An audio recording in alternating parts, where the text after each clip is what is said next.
All right. So, another lovely day here in differential equations world. We are now in the second half.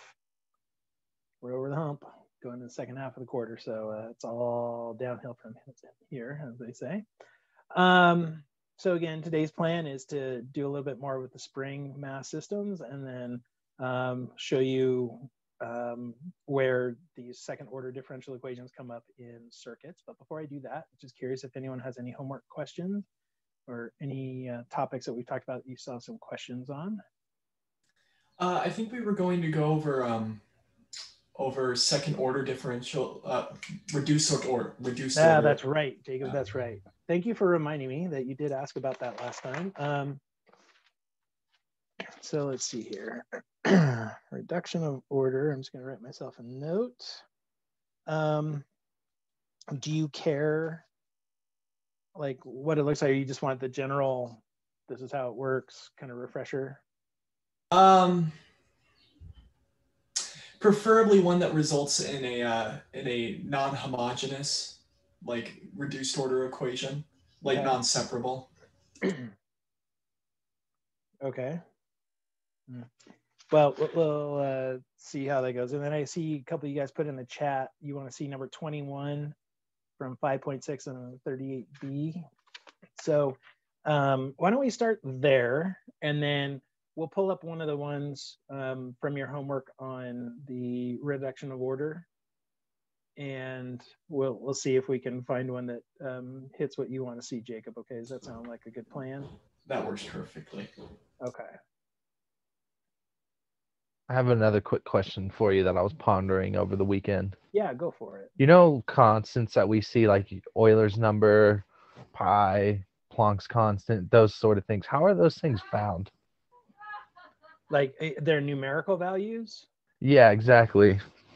So their numerical values are found, well, different ways. Like let's go to pi, for example. So pi, and this is actually perfect while I'm pulling up the book. So pi was actually known a long time ago, and they figured it out using basically a limit approach. But what they did was they did it was called the method of exhaustion. And basically, imagine you're trying to find the area of a circle, right? You're going to find the area of a circle by starting by inscribing a triangle. So you draw a triangle that sits inside the circle. And then you go, okay, well, I can make it fit better by putting in a square. And then I'll put in a pentagon, and then I'll put in a hexagon, and so on down the line, right? So you basically just making it a larger and larger polygon. And they knew how to find areas of polygons really easily, because regular polygons is just a collection of triangles, right? And so they basically just started with the, okay, triangle, then square, then pentagon, basically saw the pattern on that. And every time they went a little bit closer, one more side on that polygon, they got closer to the actual value of pi. So that's how that was done originally. When power series ended up coming out, then that was another way that you could get it, right? Because think about if you know, for example, the power series for, inverse tangent, let's just say, and you plug in 1. Well, the inverse tangent of 1 is pi over 4. So you're going to just have to multiply that answer by 4. So you just start adding more and more of those terms from the power series, and it gets you closer and closer to the actual value of pi. And that's really how they ended up doing, getting things like E and all that, was once we had power series, then we were able to apply that stuff that way. So, and that's how computers do it, some sort of a power series kind of idea. When we've got billions of digits of pi, they're basically just using power series. So anyway. That's wild. Yeah. I was curious how that happened, because I was thinking about, in physics, how we reuse Planck's constant times the frequency. And I'm just curious, is like, did that number just fall out and they kept running tests and they kept seeing it over and over again? Yeah, that's how a lot of the physical constants came about. And they've been more refined by doing better experimentation, right? There's a little bit different when we're talking about, say, science numbers as opposed to math numbers, because math numbers, it's all up in your head, right? So you can just do whatever. But like when they came up with the idea of the speed of light, right? The speed of light is not 3 times 10 to the 8th meters per second. It's not. That's what we always round it to, but it's like 2996, blah, blah, blah, you know. And it got more and more refined as our ability to measure those things got better. So there's that as well.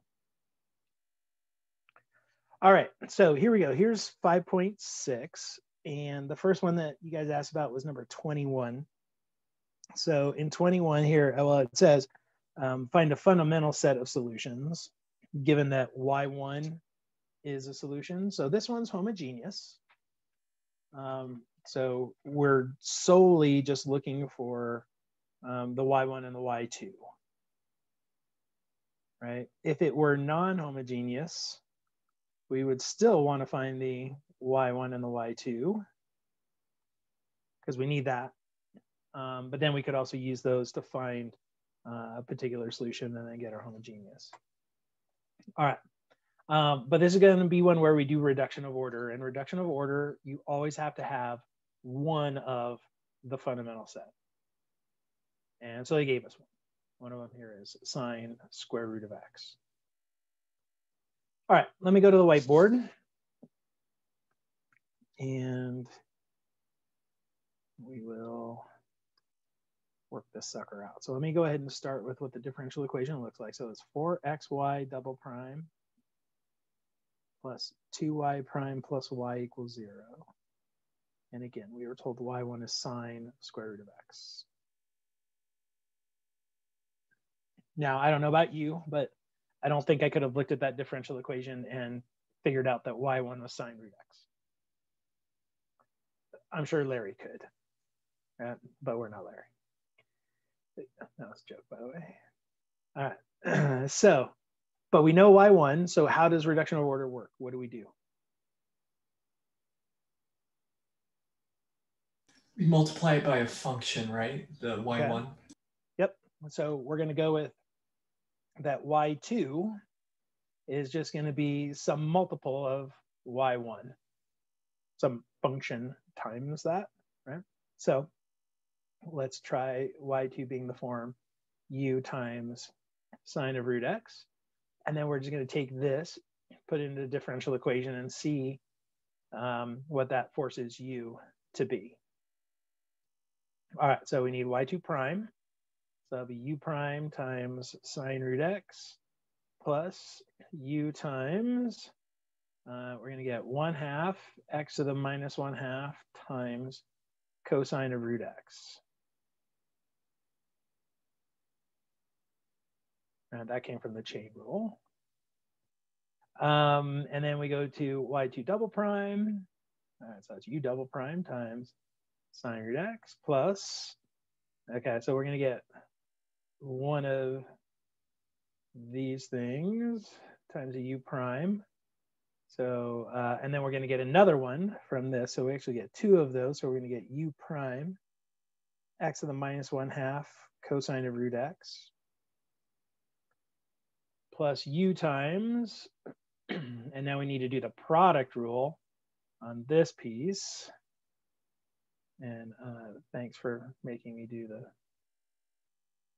ugliest one here. So minus 1/4 x to the minus 3/2 cosine of root x, and then derivative of the cosine is going to give us a minus sign. So we're going to get a minus the 1/2 x to the minus 1/2 times another one of those. So that should be 1/4 x to the minus 1 sine of root x.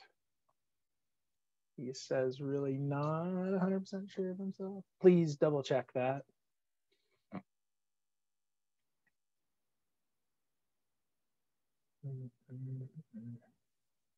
Okay, I think that's right. we'll find out really quickly whether or not it is. All right, so now let's take those things and plug them back into the differential equation. So I'm going to try to do this like, you know, how I've done like vertically and all that. So we have corresponding pieces. So I'm going to group them by the u's. So the u double prime, we're only going to get that from the second derivative. So we're going to get 4x times that. So u double prime times 4x sine root x. The u primes, okay, well, we're going to get this piece. So times 4x gives us 4x to the 1/2 cosine root x. The 2 times y prime is going to give us plus 2 sine of root x.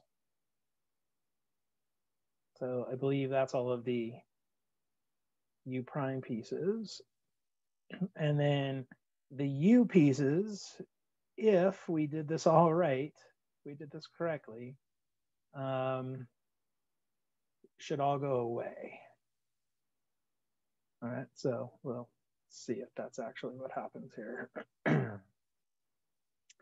So we've got 4x times this piece. So the 4 cancels with the minus 1/4. So we're going to get a u times minus x to the minus 1/2 cosine root x. And then this piece is going to give us a minus x sine root x. Nope, just sine root x. Hold on, the x is gone.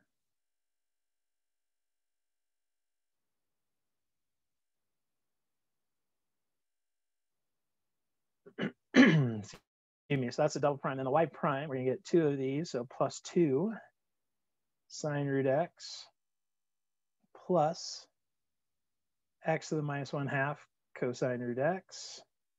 And then lastly, plus y. We add a sine root x. And crap. Where did I make my mistake? 2 sine root x, u prime times sine root x. Okay, I know those are good.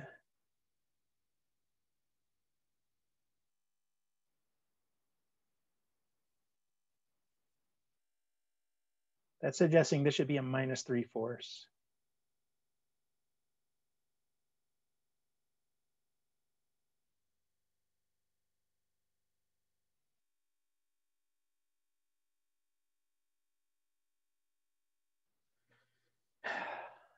All right.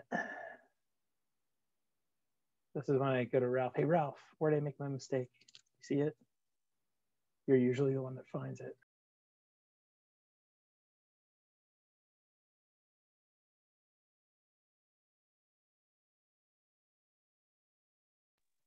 I was just swearing under my breath. I didn't think that needed to be on the record. U prime times sine, u times. So you're going to get 1/2 x to the minus 1/2 times the cosine of root x. All right, I like that. So then differentiating this, I'm going to get minus 1/4 x to the minus 1 minus 1/4 x to the minus 1 or to minus 3/2 times cosine root x. Okay, and then sine 1/2, so 1/4 x to the minus 1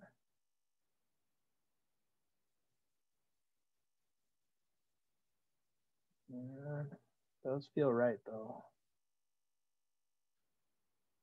So I multiply by 4x. X's cancel, I get minus 1.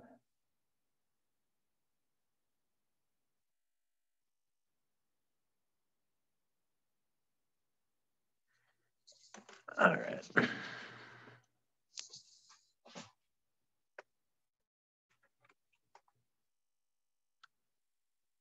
All right, well, this is always fun. If anybody sees it at any point, please just yell it out. Let me know what you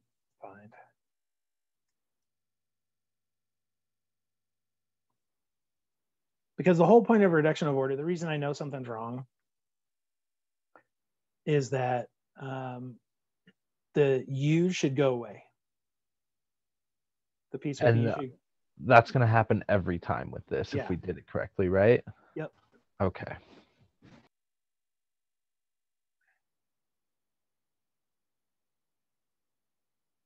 All right, my first derivative is definitely correct.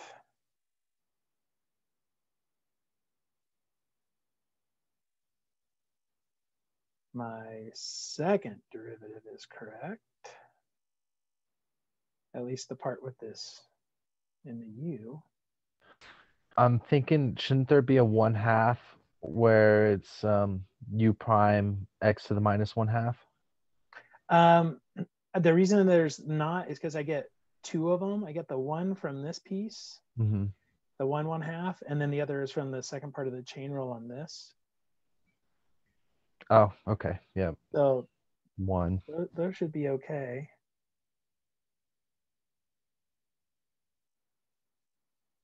Did I write down the problem correctly? Let me just double check that real quick.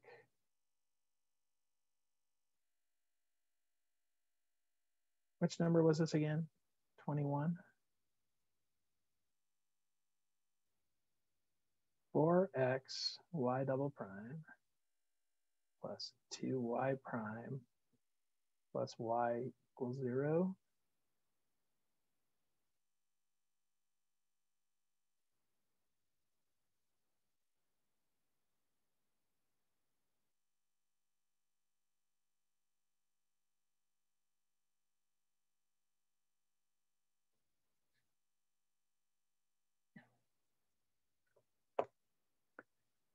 All right, so how about this? For those of you that were having trouble with this one, was this why you were having trouble? Yeah.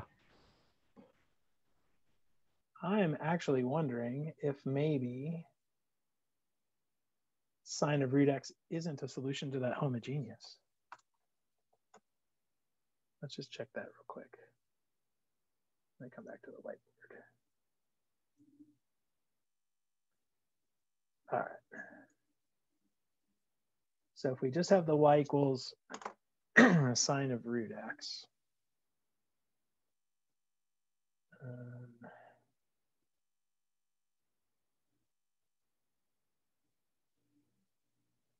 on a second.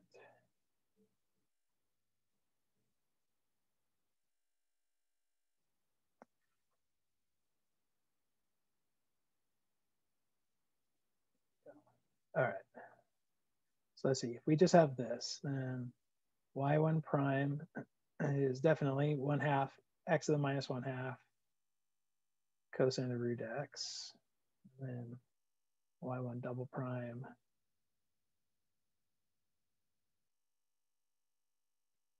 is this.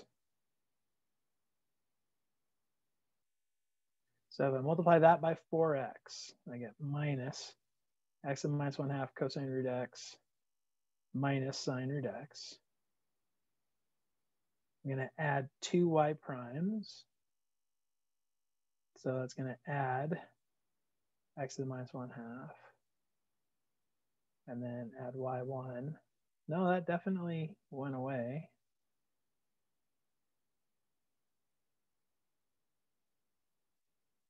Oh, I found it.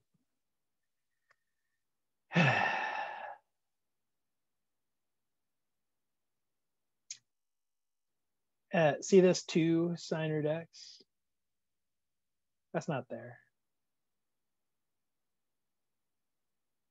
I got that. I multiplied this by the 2, but that was the u prime. That was this piece. Okay. Well, I feel better now because at least all of this does equal 0.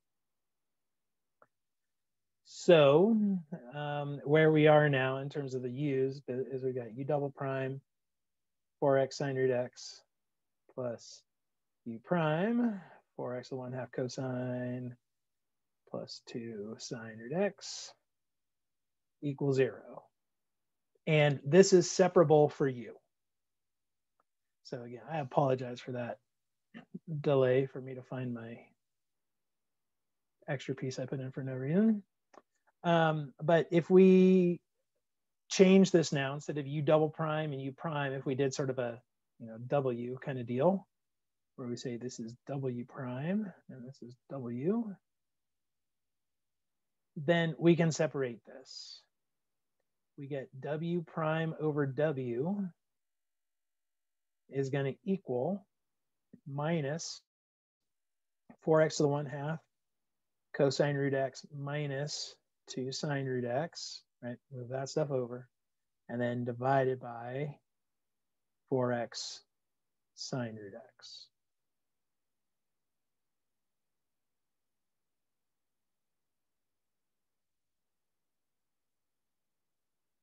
So let's just do the division there real quick. Let's split it into two pieces. So this is going to be cotangent of root x over the square root of x, right? Cosine over sine. And then the other one's going to be minus cotangent, and then minus 1 over 2x.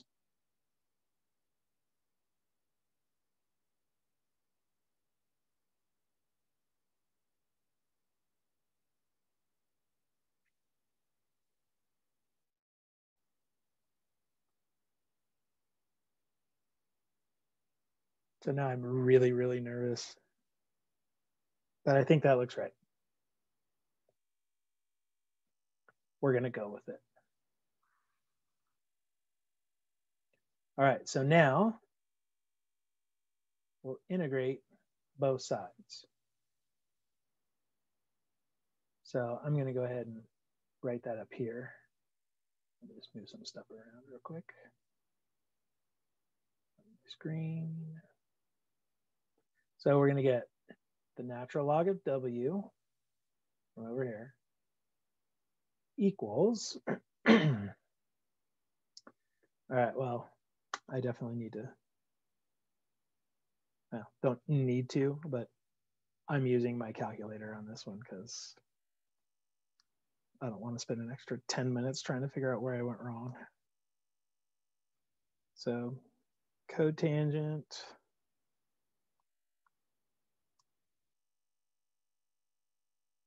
and then what else is in there? Divided by the square root of x.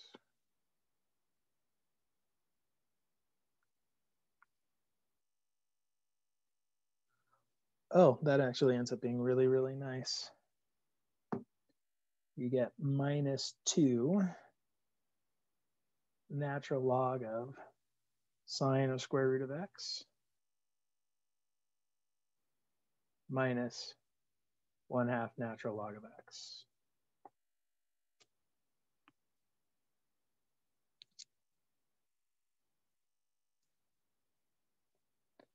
So I am going to combine this into one log so I can get my W. So this is going to be natural log of 1 over sine squared root x, and then times the square root of x.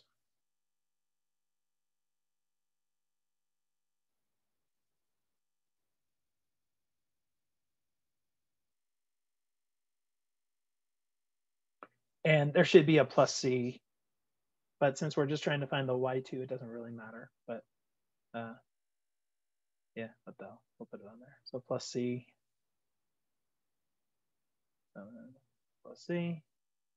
So W is going to be equal to e to this. So it's going to be c over root x times sine squared x. Because the e to the log cancel, and then that plus c becomes a times c.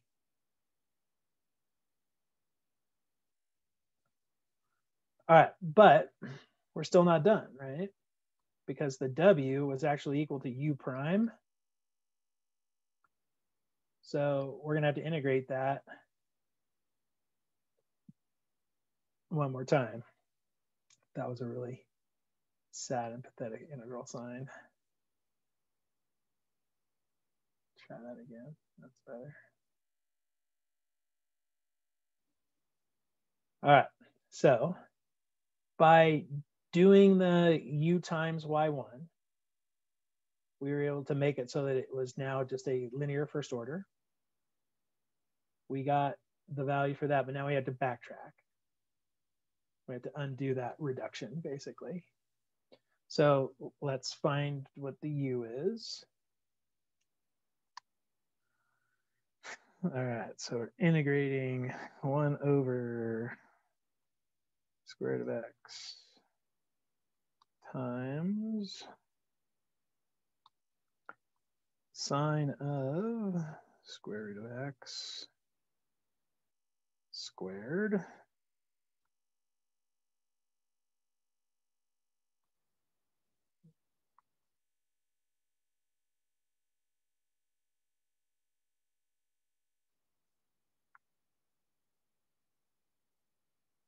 Okay, so I just got for u prime then, or for u, that u is equal to minus 2 over the tangent of square root of x. And I actually like that, believe it or not.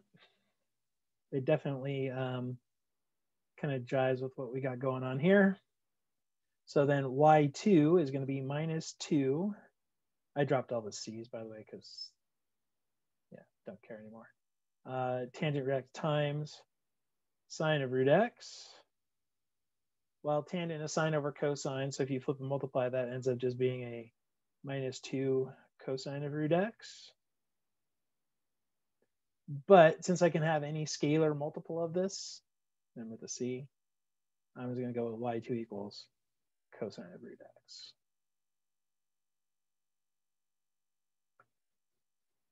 All right, so we had one of our fundamental set. Now we have the other. So we can put this all together to get our solution over here.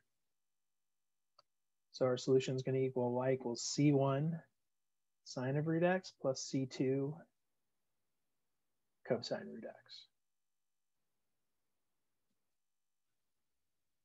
Whew. All right, so again, I apologize for that rocky middle stage where I introduced a term for no reason. It happens. But here you go.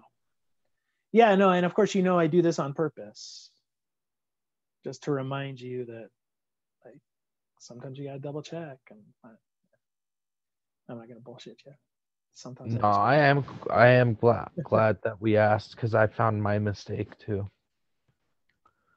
Cool. So if you don't mind me asking, what was your mistake, Bradley? My mistake was not using the product rule on that derivative for in y2 prime, the u 1/2 x to the minus 1/2 cosine of x. I didn't think about the 1/2 x to the minus 1/2 as part of it. Ah. Yeah. All right. Which then, okay, so that would be why when you plugged yours in, it totally didn't go away. It didn't. Yeah, the u's did not go away. Yeah. And that's actually a really good thing to remember and recognize. Like, yeah, it cost me a couple minutes as I was trying to figure what went wrong, but I knew I had made a mistake because the u's had to go away. The way reduction of order works, because you know one, the u's are always going to go away. So that is a good thing to notice, so that if when you do this, you end up with u stuff left over, okay, something went wrong somewhere, you know, and then you can backtrack and try to find it. All right, so let's see. I know, Ralph, you asked about this one as well. Is that good for you? Yep, thumbs up. Okay, cool. We got the y2 through trig identity, right? No. Oh, yeah. Yeah, when, for like cosine of x. When it just became cosine? Yeah. Yeah, I did that because you have sine divided by sine over cosine. And you can flip that over. Yeah, and then, okay, all right. That's the first time a trig identity's made sense to me in a while, so I wanted to make sure. Oh, well, cool. I'm glad it made sense to you. I don't like the fact that it's the first time in a while that it's made sense, but you know, hey, here we are. All right, so that's the general process for any of these. When you know one of them, this is how you find the second. And so I'm actually going to ask you too, Jacob, is this sort of refreshing your memory or kind of answering what you wanted to see regarding? Yeah, mostly. Okay. If we have a little bit of time at the end of class, if we could do like an example, like this is just to refresh my memory from first order differential equations, something to do with solving a non-homogeneous differential equation. That would be, okay. Yeah, first order. That would be cool. Yeah, we'll see if that pops up. And here's the issue: like, you just want me to make one up. I'm not gonna be able to do that because because I mean, you change one little thing and then it doesn't do what you want it to do. Yeah. So yeah, let's just sort of see how this plays out. But let's go look at 38 because who knows, maybe that will address what you're looking for. Okay, so for 38 here, it says, use a method suggested by 37 to find all solutions. All right, so let's kind of look back up here at 37. So 37, this is another kind of linear first order. It's called the Riccati equation. But it's always a form y prime plus y squared plus so on. So it's like a linear first order, but has a y squared term added on. Okay, so it just says, assume that P and Q are continuous. It says, show that y is a solution to this if and only if y equals z prime over z, if and only if y equals z prime over z, where z would be the second order linear differential equation solution. Okay, so we're just going to accept that that is true. Right? I don't think I assigned 37. I tend not to assign these ones where you have to prove it. I just like to give you the, hey, use this step.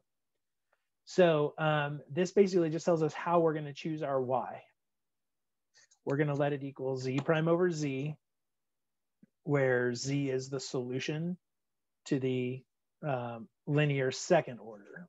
So let me go ahead and write this guy down so I can jump back to the whiteboard with it.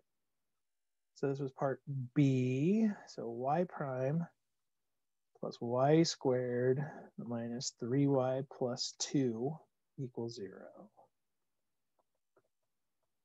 Okay. All right. So what we're going to do, and let me just address this while we're here. We're going to change this differential equation into one that's z double prime minus 3z prime plus 2z equals 0. That's how to interpret what this is saying. We need to find the z. So we're going to use the same p and q. So minus 3 and 2. But we're going to do that linear second order, find its solution, and then do our substitution or get our y that way.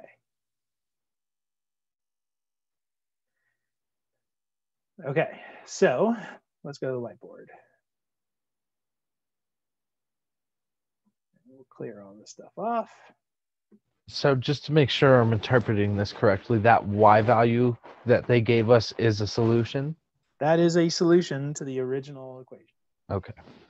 That is exactly the right interpretation. Okay, so let me just write down the whole thing. So we had y prime plus y squared minus 3y plus 2 equals 0. So we're going to change this into z double prime minus 3z prime plus 2z equals 0. And we're going to solve this for z. All right, now this one's going to be fast because this is linear second order with constant coefficients. So that means we get to do the little polynomial thing. So you have r squared minus 3r plus 2.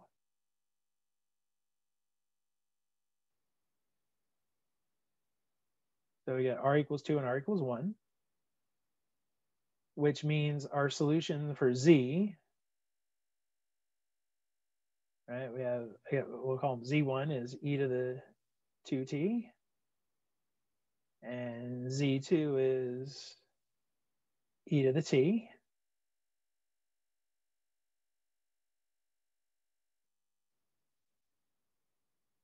And so z itself would be c1 e to the 2t plus c2 e to the t.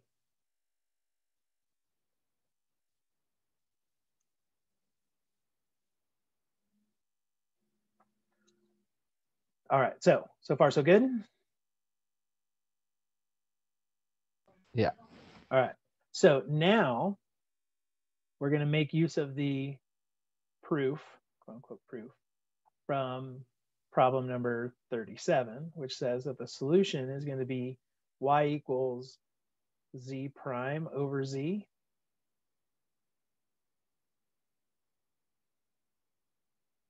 Okay, so let's get z prime.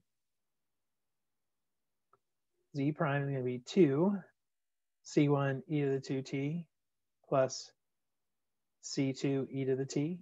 And I am going to leave it as 2c1 for right now. You'll see why in just a second. So then y is going to equal 2c1 e to the 2t plus c2 e to the t over c1 e to the 2t plus c2 e to the t.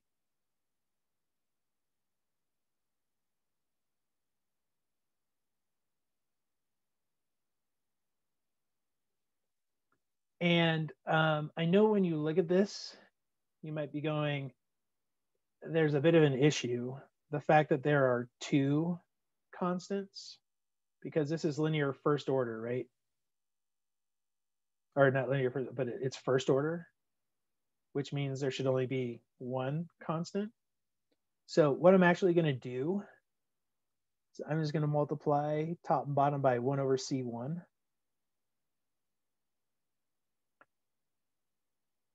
Check out what happens. You get 2 e to the 2t plus c2 over c1 times e to the t divided by e to the 2t plus c2 over c1 e to the t.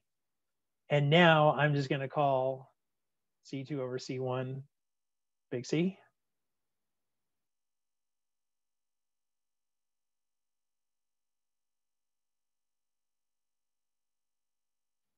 And there you go. There's the solution to this differential equation. Has only one unknown, and that big C is going to be determined once we choose our initial conditions and do our initial value problem. So it's a neat little trick for this specific form. Okay, it's got to be y prime plus y squared plus linear.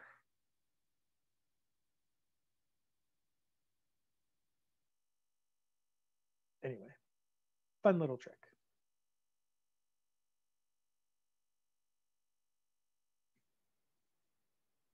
All right, so is that good for that one? Let me just go back, make sure we answered what we wanted to answer here.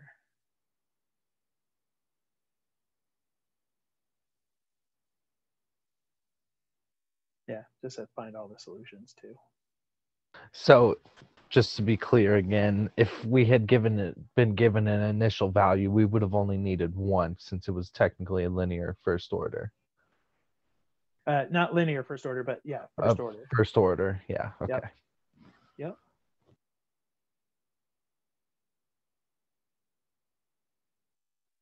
Yeah, kind of funky, huh? And that's the thing about differential equations. Like you'll notice you've read, like, I like to assign these in the homework sets where they have, oh, here's a new type of equation. Named now this one after Riccati, whoever the hell Riccati was. But like in differential equations, oh man, there's so many of these where it's like, okay, we're going to look at this specific form. And if you're in this specific form, then we know here are the steps. Here's how you find your solution, which is, you know, pretty much what we did right there. And, you know, it works. It totally works. It's just, you know, somebody at one point, in this case, Riccati, was like, oh, I wonder what happens if I try and play around with these. And did all the, you know, playing around with the reduction of order stuff or the integrating factor stuff. And then went, oh, hey, check this out. The solutions to this thing look exactly like the solutions to this one if blah, blah, blah. You know, so anyway.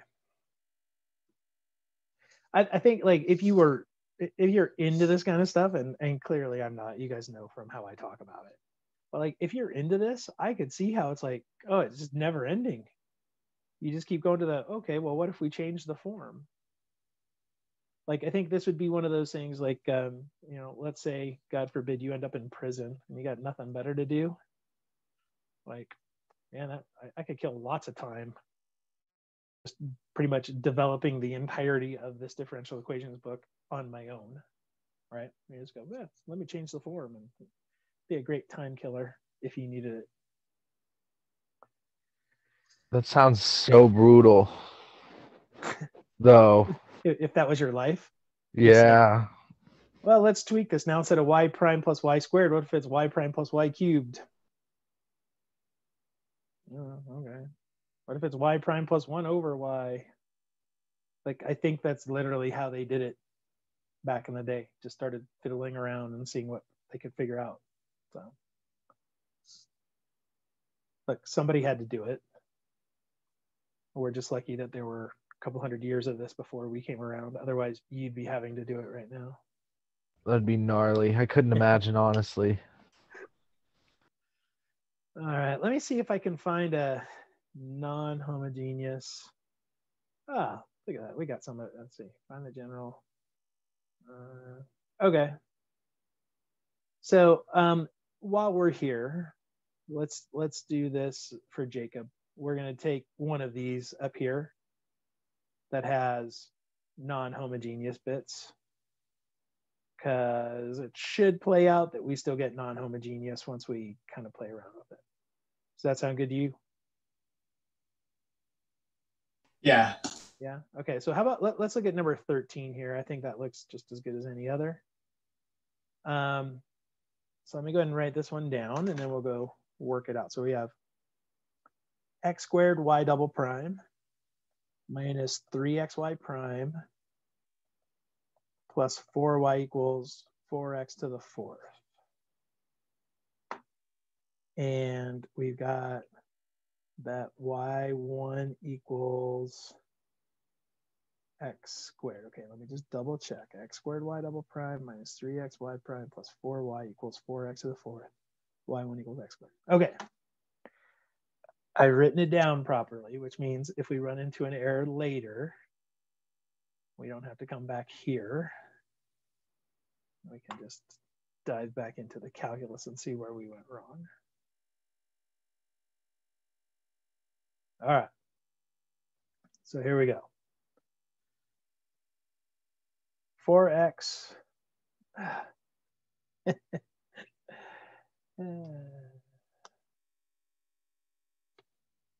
I'm chuckling because you may remember that the number 13 did not have a 4x in it.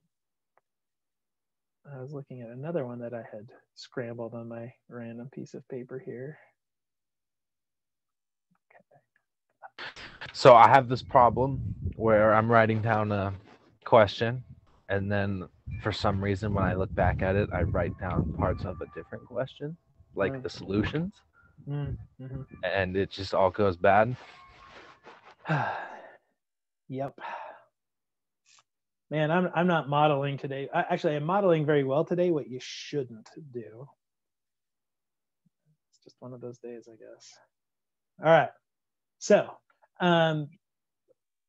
you can see that this ends up working if you were to put it in, or you see that it's one of the solutions to the homogeneous, right? If we put x squared in here, you get 4x squared minus 6x plus 2x squared, which ends up being 0. So we know x squared is one of the fundamental set, but we need to find the other one and all that. All right, so we're going to do exactly what we did before. But this time, well, since it's non-homogeneous, let's just find the solution. So we're going to just go ahead and find the particular solution. And we're going to say that the particular solution to this differential equation is some u times x squared. All right, so it's same kind of the same, it's the exact same thought process, which is our solution is going to be some multiple of this function. Well, let's just figure out what that multiple is. Okay, so yp prime, that's going to be u prime times x squared plus 2xu. So then the double prime is going to be u double prime times x squared. You're going to get 4x times u prime plus 2 times u. So just like before, this middle term combines the product rule pieces from both parts. All right, so let's put that into the differential equation. So we're going to have x squared times y double prime. So we're going to get u double prime times x to the 4th. For the u primes, you can get x squared times this one, so 4x cubed. I'm going to get minus 3x times this one, so minus 3x cubed. And that should be it in terms of my u primes. In terms of my u's, x squared times this one, so 2x squared, minus 3x times this one, so minus 6x squared, plus 4 times that one, which is plus 4x squared. Oh, thank God. That all equals 0. So we get u double prime times x to the 4th plus u prime times x cubed equals 4x to the 4th.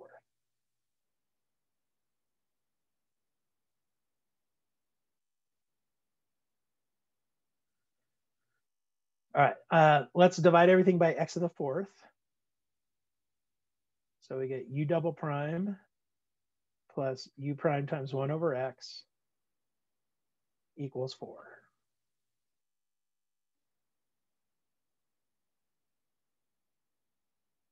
All right, so how are we doing?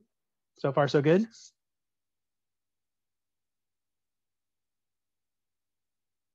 Yeah. Yeah? Yeah. Yep, okay. So now let's do that. You know, this is the reduction of order bit, so let's call it w. So I got w prime plus 1 over x times w equals 4. So let's get w. So this one is not separable, is not homogeneous, so we got to do it the old-fashioned way. So I think this is definitely hitting what you wanted to see, Jacob. So let's start with we need to get, say, w1. It's going to be e to the negative integral of 1 over x. It's going to be e to the negative natural log of x, which is 1 over x.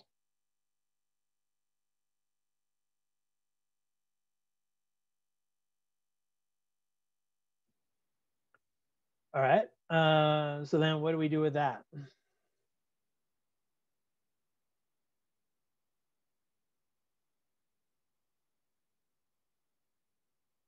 How about we backtrack? So what did I just do here when I found this w1?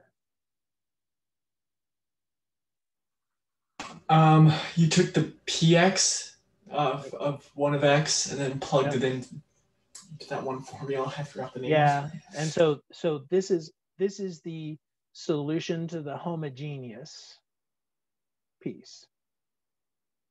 So when we go and we get our W, W is going to equal something, we'll call it WP, plus C times 1 over X.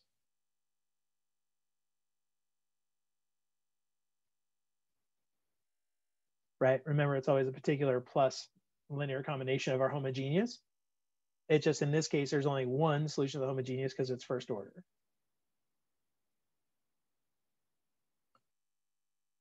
Okay, so then we find the particular solution the same way we always find the particular solution, where we go, well, what if it's some multiple of 1 over X? So I'm going to call it mu. So we're going to say W particular is equal to mu times 1 over X. So the derivative of that's going to be mu prime times 1 over X minus 1 over X squared times mu. We'll put that into this differential equation. Let me change colors. So you're going to get u prime times 1 over X. And then the bits times u, or mu, I should say, it's mu prime. You're going to get mu times minus 1 over X squared, that was the prime,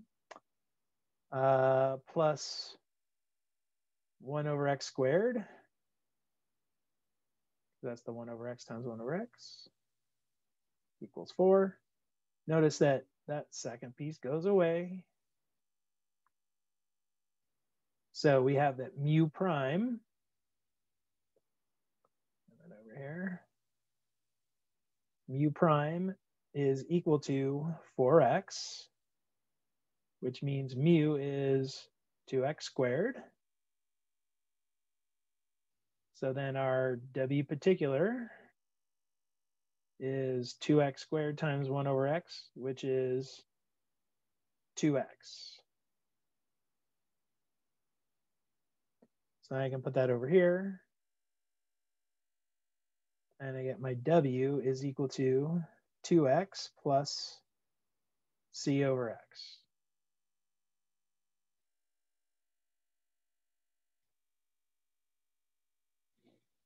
Okay. But we still have to go back, right? That was W. Now we got to get U. So we know that U prime is equal to W. So that means that U is the integral of this, which is going to be X squared plus, I put here, C1 natural log of X plus C2.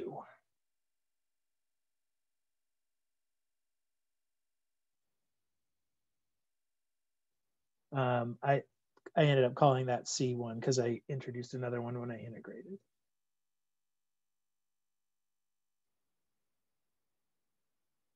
Okay, so that got us our U, but we still got to backtrack, right? Because up here, remember what U was? It was the thing that we multiplied at X squared to get our Y particular.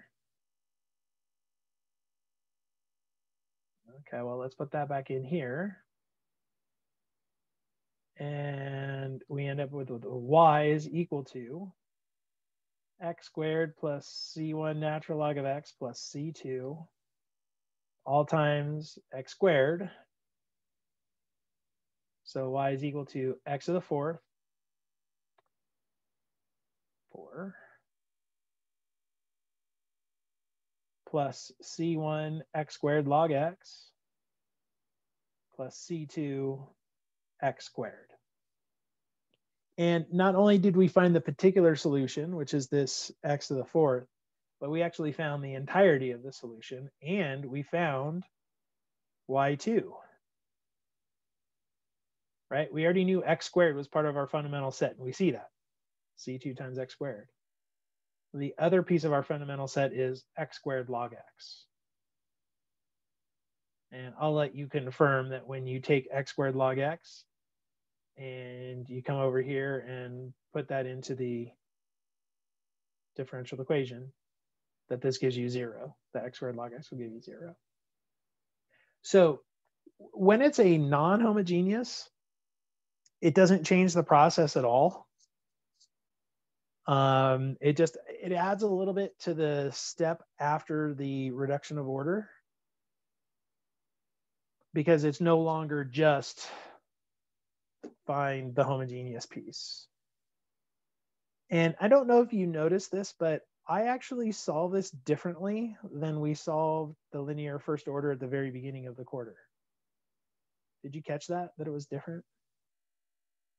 Like, I started the same way. I still did the e to the negative integral of p, but then I actually used the process for second order. And because I think, well, I'm not a big memorizer, as you guys know. And so I have one form, no matter what. I find my fundamental set of solutions to the homogeneous, and then I add to it a particular. And I don't care if it's second order, first order, 10th order, I'm always going to approach it that way. So for me, it works really well just to have like, that's the process. The process is find your fundamental set and add it to a particular set. And then I end up using it no matter what, even for the first order. Because if you go back and you look at the first order, when we did the integrating factor, that was the one where we ended up having like 1 over u times the integral of u times y1 or whatever. Does that sound right? I mean, here's the deal. I teach this class and I don't even remember what that formula is, because that formula. The only time I ever use it is when I'm showing you guys how to solve them at the very beginning, which then may make you go, well, why do we even learn that formula if this other one works? And the answer is because you kind of need to know how to solve first order things before you can get to second order to do this. So there's sort of this like roundabout deal. But once you get to this point, you can look back and go, oh yeah, what we were doing really was reduction of order, or what we're really doing was find a particular plus your generic, your solution to the fundamental set, and stuff like that. Anyway, so is that okay, Jacob? Is that kind of what you were looking for? Did I interpret you right? Yeah, that's perfect. Okay, cool. All right, well, there you go.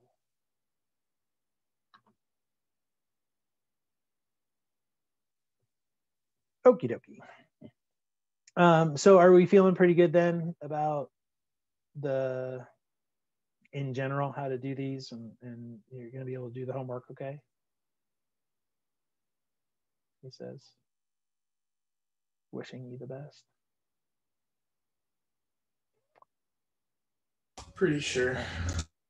At least for me. Okay, cool. Glad to hear it. All right. Sorry, 2:30. Yeah, I was gonna do a little bit more today than I'm gonna do, but that's all right. Don't really care. So hey, remember how we were ahead of schedule? That's gone now. It was only a matter of time, and the fact that it took us to the second half of this quarter for that to happen, totally a win. Totally a win. All right. Well, let me go ahead and move on, and not really move on, but continue with our discussion of the spring mass system. And we talked about all the theory, but we never actually did a problem. So I want to show you how to do these. It's not terrible. It's just a matter of putting everything into the right places when you go and you solve your differential equation. So I'm just going to stick around here. We'll hop on the whiteboard again. Let me clear all this nonsense. And let's just kind of go with how we're going to deal with these in the real world. So let me first remind you what the equations look like. So when we had a spring mass system, right, where we were hanging a mass from a spring, and we're going to include damping.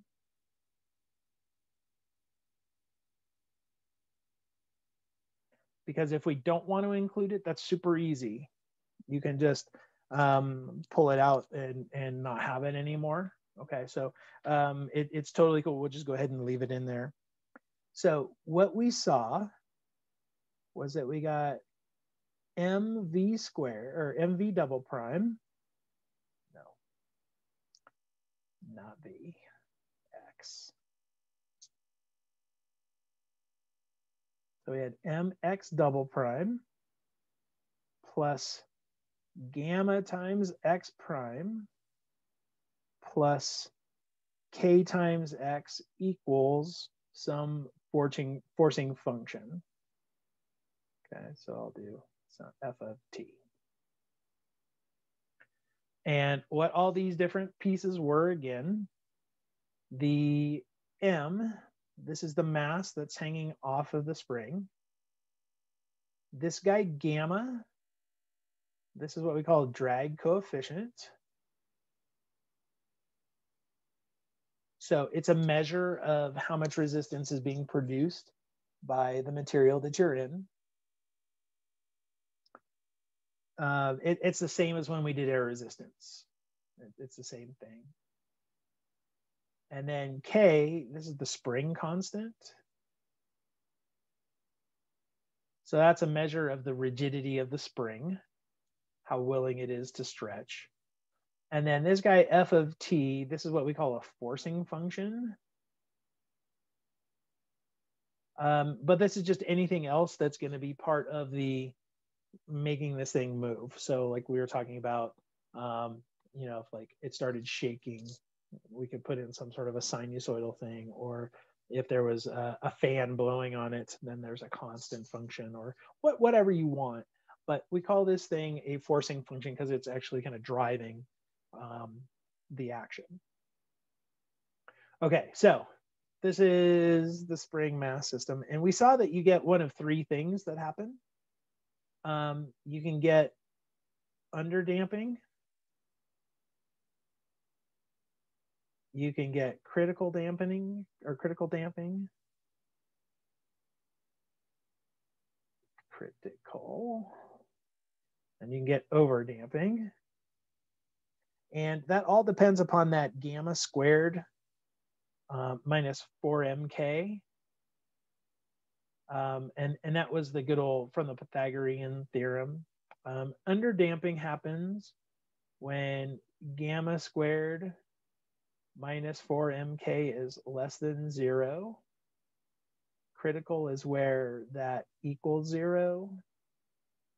And overdamping is where it's greater than 0. And basically each one of those leads to a different kind of solution.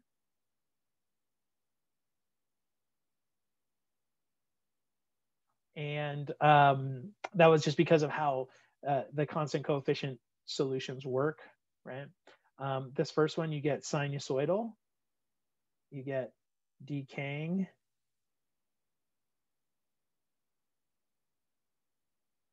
sinusoidal, if there's damping. If there isn't damping, then it just stays sinusoidal, bouncing back and forth. For the overdamping, you get decaying exponential. And for critical, you get this like linear slash decaying exponential. Right, because we get that t times e to the minus kt or minus rt kind of term. Well, anyway, so that's what these look like. And so it's really just a matter of figuring out what is your gamma, what is your spring constant, what is your mass, and if there's a forcing function, you got to put it in. And x refers to the displacement, right? Yeah, exactly. Thank you. So x is your displacement from equilibrium. And that's equilibrium with the mass hanging on it.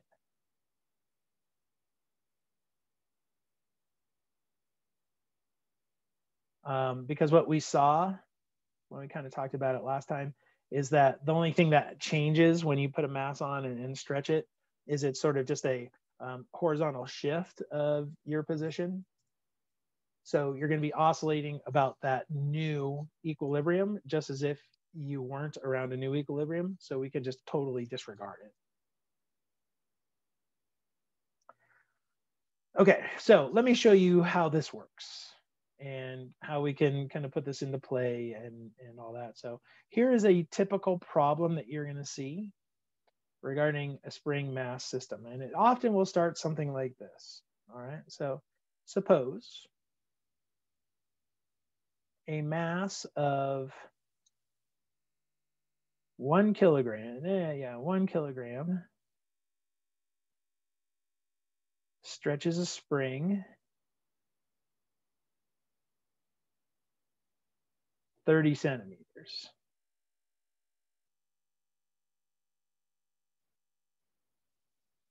The mass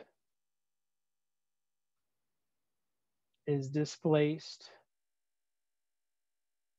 10 centimeters below equilibrium and released from rest.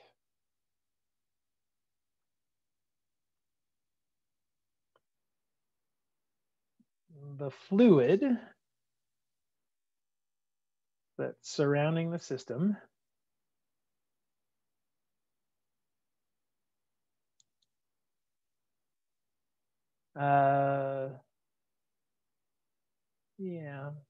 exerts a force of 2 newtons when the mass is moving at 5 meters per second.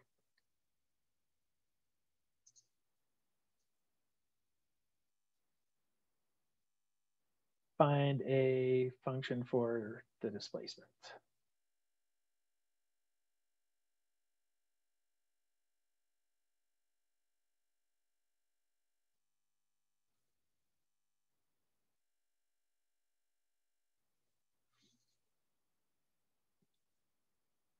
Okay, so this is your classic spring word problem.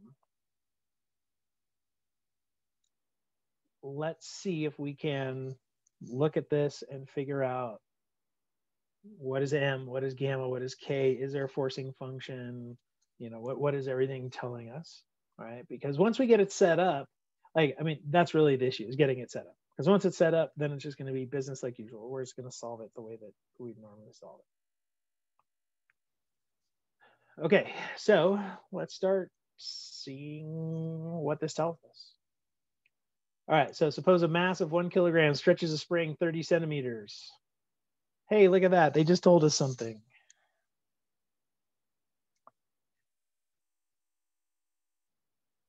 If you're really paying attention, they actually told us 2 things right there. First and foremost, here's our mass. Our mass is 1. And the units of mass here are going to be in kilograms if we're in metric. If we're in the silly British unit system that we use, your mass is actually in slugs. You're going to have to take the weight and divide it by gravity to get that. Don't blame me. I'm a huge proponent of metric. Oh my God, this was hilarious. I was at the gym the other day, and on the bike, it's all in kilometers. And so someone was like, how long is 1 kilometer? And without a beat, I said 1,000 meters. And they all kind of looked at me, and I was like, well, yeah, that's definition. They're like, no, like, how long is it? It's like, yeah, it's 1,000 meters. The thing is like, people can't, at least I can't picture 1 kilometer. I can picture 1 mile. Yeah. You know? Well, see, that's why we got to just start making people think about it in metric. I guess so. That's why when I'm at the gym and they're like, what's 1,000 meters? How long is a meter? And I take a big step, and I'm like, there you go. There's a meter. Do 1,000. Maybe it's just the like oversaturation of metric I've been exposed to at this point, but like it's harder for me to actually picture imperial now. Like when I see like. Yeah, I think when we take lots of science, it does just start kind of permeating. But you do revert back to what you know, though, so I can appreciate Especially with temperature. Like temperature Gravity. gets me really confused sometimes. Like I'm like, wait, what? Even though I grew up, you know, obviously with imperial units, but Yeah. Well, and I don't know, you guys just noticed in the chat box, Victor just said, I can't picture a mile, right? Because he's from Guatemala and they use metric down there because they're like civilized and stuff. So anyway,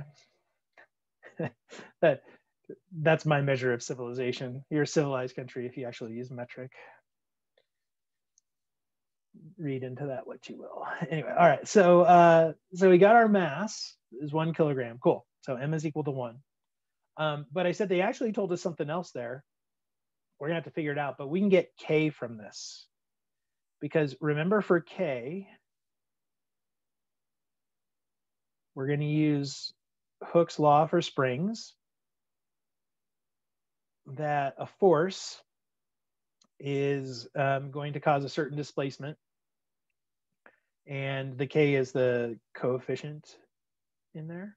So let's think about this. If we have a spring, or a mass of 1 kilogram, the force is 9.8 newtons. The displacement is 30 centimeters. So that's 0.3 meters. So K is going to be 9.8 divided by 0.3, which is what, 32.6, I think, with the bar over it, newtons per meter. So since we're pretending to do science here in a math class, let's not leave it as 32.6 with the bar over it. We'll just call it, nah, screw it. We'll leave it as 98 thirds.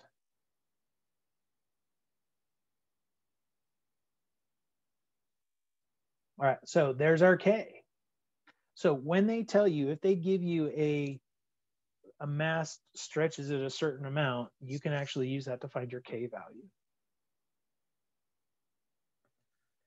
All right, so let's think about what else they told us now. They say that the mass is displaced 10 centimeters below the equilibrium and released from rest. So what did that just tell us?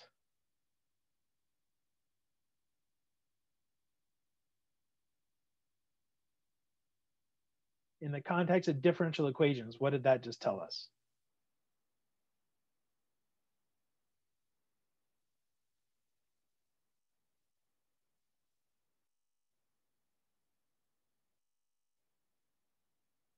Oh, did I stump you all? Initial condition.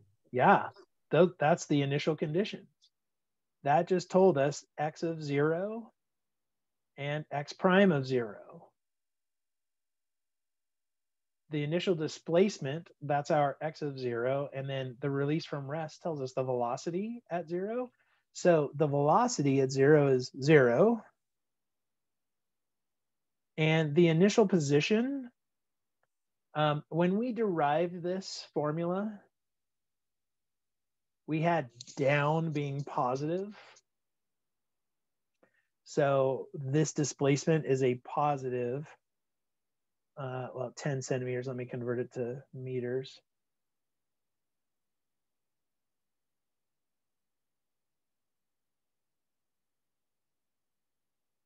All right, so we're 0.1 meters.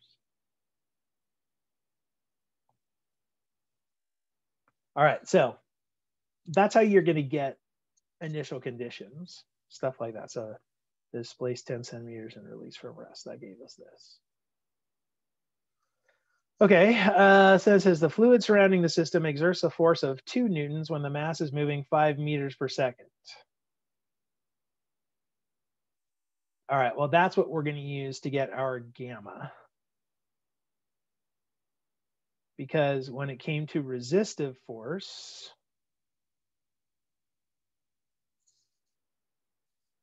the resistive force is equal to gamma times V. I know that over here in the equation, it's gamma times x prime, but x prime is V. So we've got a force of 2 newtons when we're moving 5 meters per second. So gamma is equal to 0.4. And the units on that are Newton second square meter. So, or meter second, kilograms per second, I think. Yeah, pretty sure it's kilograms per second. I don't really care. This isn't science class. All right, so there you go. We got all the information we need in order to build our differential equation. So let's just put all that stuff in here. Delete all this stuff.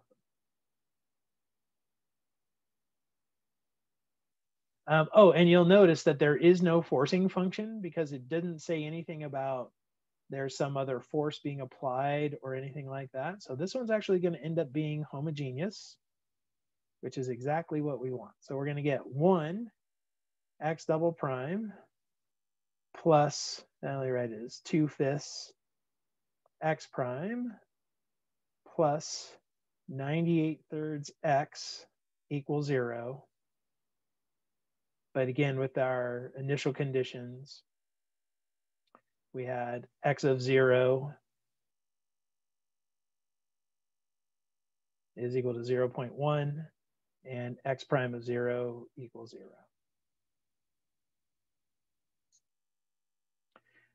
So at this point now, it's business like usual. We're going to create the polynomial, find the roots, use those roots to create our fundamental set. We don't have to have any particular solution since this is equal to 0. Well, then once we get our fundamental set, we put in our initial conditions into the general solution, which will find our specifics, and we've got it. But while we're here, let's just see which of these three we get. Is this going to be underdamped, critically damped, or overdamped? Well, let's just run the numbers here. So we're going to look at gamma squared, so 2/5 squared, minus 4 times m times c. And the question is that positive, 0, or negative? It's definitely negative. Yeah, definitely negative. Because this is just 0.16, and this thing's on the order of 130 something, right? So this is very much less than 0. So it's underdamped. So this is going to be the situation where we see it oscillating back and forth, but those oscillations die out over time till it eventually stops. So this would be a very real world, what you would see kind of scenario if we were doing this in the lab. Just about everything that you do in the lab with springs, especially with the air, is going to be in the underdamped arena. But you can make it overdamped really easily by putting it, like if you were to hang the mass in a beaker of water, that would probably make it overdamped. Also, it depends a little bit on like the cross section of your mass and all that, how much drag you're actually getting. But in those situations, you might not actually see much oscillation whatsoever. And then if you were actually put it into a container of like oil, cooking oil or something like that, right? Go get a bottle of Crisco and then drop this in. You'll see it. It'll very much be overdamped because of the viscosity of that fluid. All right, so hopefully this one example, because I think I'm just going to show you this one for the sake of time. Hopefully this one example shows you how you're going to find the different pieces of information. All right. Anyway, but like I'm saying, once you got that equation, you know what to do. It truly is monkey math, right? Once we look at this thing in red, yeah, okay, you'll get your answer in no time. It's parsing, it's getting all that information out of the words. That's going to be the struggle. All right, so how we feel about that one? Does that feel all right? All right. I don't really have enough time to go into circuits. I mean, I could start it, but then we'd be all at a weird jumble place, and I'd end up having to redo it next time anyway. So we're just going to go ahead and call it here. But what we're going to do on Wednesday is we'll look at circuits, and we'll see how, if you look at a circuit with resistors and capacitors and that kind of stuff, how that leads to differential equations. I don't think we've talked about that, have we, in this class? I'm trying to remember if we did at the very beginning of the first order, if I showed you an example using current, but if I haven't, we'll definitely see it now, and you'll see where the differential equations come in. And it doesn't have to be a complicated circuit to get a differential equation, and specifically a second order. All right, but we'll do that next time. All right, so that'll be our plan there. In terms of homeworks, I'm pretty certain that everything that you're assigned for homework tonight, we have definitely talked about that you can do. I will double check that, but I think I adjusted things last week when class got canceled. So you should be good there. So don't forget to go and do that. But other than that, have an awesome couple days, and I will see everybody on Wednesday.